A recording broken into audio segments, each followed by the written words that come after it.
السلام عليكم، مرحبا بكم معايا في وصفة جديدة على قناتي وقناتكم مطبخ أمونة.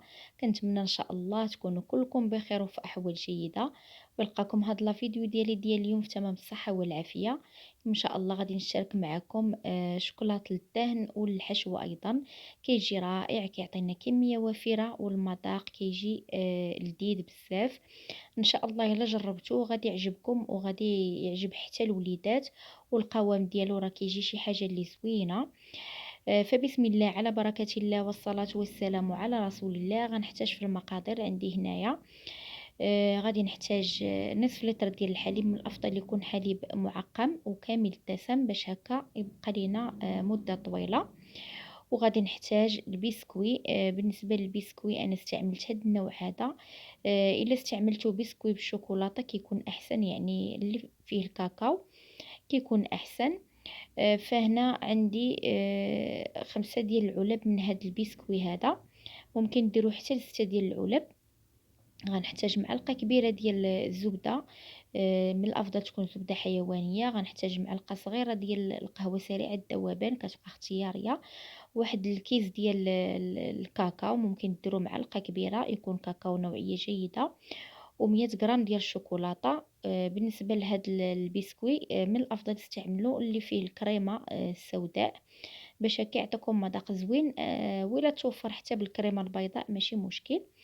فهنايا اول خطوه غادي نديرها، غادي ناخد نصف لتر ديال الحليب غادي نديرها في الكاسرول باش هكا تسخن ويذوب معها الشوكولاط. غادي نضيف معاها ديك 100 غرام ديال الشوكولاط، كل قطعه راه فيها، عفوا 200 غرام ديال الشوكولاط، كل قطعه كتوزن 100 غرام. ممكن ديروا اي نوع ديال الشوكولاط توفر. قد ما درتو الشوكولاط نوعيه جيده قد ما كيجيكم المذاق زوين. فغادي ندير الشوكولاط في الحليب فوق النار وغادي نخليه فوق نار مهيله، وانا مره كنحرك. ممكن انكم تقطعوا داك الشوكولاط القطع اولا تحكوه الا بغيتو تسرعوا من الذوبان ديالو. هنايا درت نقطع داك البسكوي هكا كنهرسو باش يجيني ساهل ملي غنديرو مع داك الحليب، يجيني ساهل باش يذوب ليا. فالحليب ديالي والشوكولاته انا دايراهم فوق النار حتى كيذوب ليا داك الشوكولاط والحليب تيوصل لمرحله الغليان. والبسكوي ها هو راه قطعته صافي، العناصر كامله واجده عندي. بالنسبه للكاكاو كيف قلت لكم كديروا معلقه كبيره ديال الكاكاو اولا كديروا ساشي ديال الكاكاو، خصو يكون نوعيه جيده باش يعطينا مذاق زوين. بالنسبه للشوكولاط ها هو بدا كيذوب هنايا في الحليب، غادي نخليه حتى يذوب تماما. صافي ولا بهذا الشكل هذا. من بعد غادي نضيف عليه داك البسكوي اللي قطعته هكا غير بيدي باش هكا كيجيني ساهل انه يذوب. صافي غادي نديرو فوق داك الحليب وهو سخون مع التحريك باش هكا داك البسكوي كيذوب. كيذوب مع الحليب.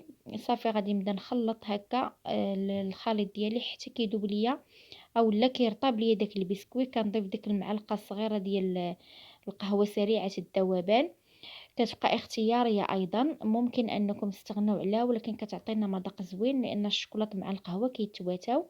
درت هنا معلقه كبيره ديال الزبده، من الافضل تكون حتى هي حيوانيه باش يعطينا مذاق زوين. قد ما درنا مكونات او خدمنا بمكونات مزيانه نوعيه جيده قد ما هاد الشوكولاط كيجينا لذيذ.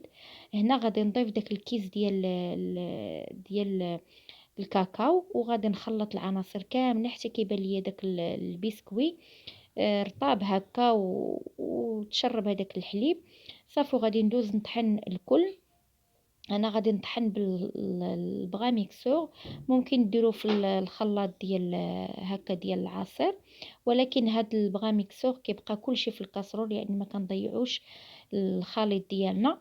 صافي غادي نحاول انني نطحن مزيان باش دوك العناصر كتنسجم كامله مع بعضياتها. من بعد غادي نردو فوق النار مع التحريك المستمر، ما نحيدوش عليه يدينا باش هكا ما يلصقش من الاسفل.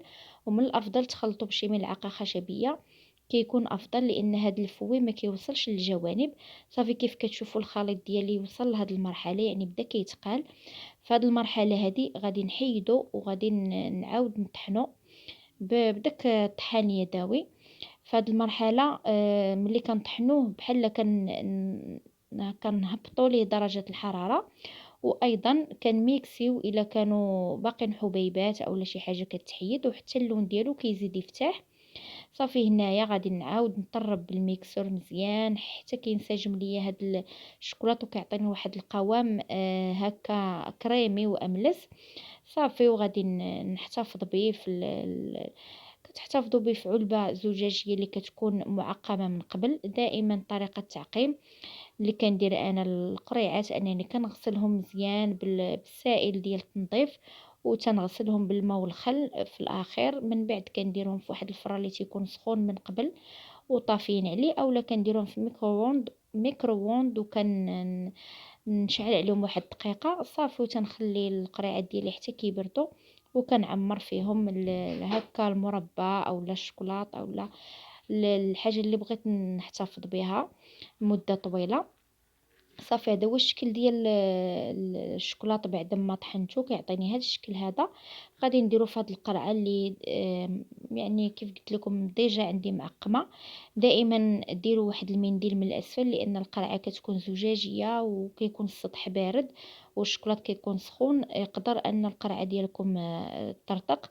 فانا كندير هاد الطريقه هذه، كنفرش واحد السريبته من الاسفل باش هكا كنضمن ان القرعه ديالي ما تطرطقش ليا.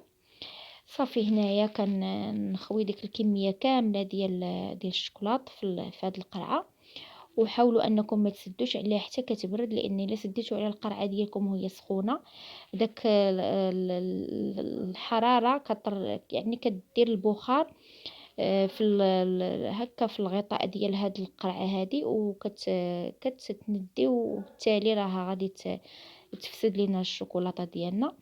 هنا كيف كتشوفوا راه عطاني هاد الكميه، عطاني قرعه كبيره. هاد القرعه راه كتوزن على ما اظن كيلو، يعني عطاني واحد الكميه اللي هي وفيره.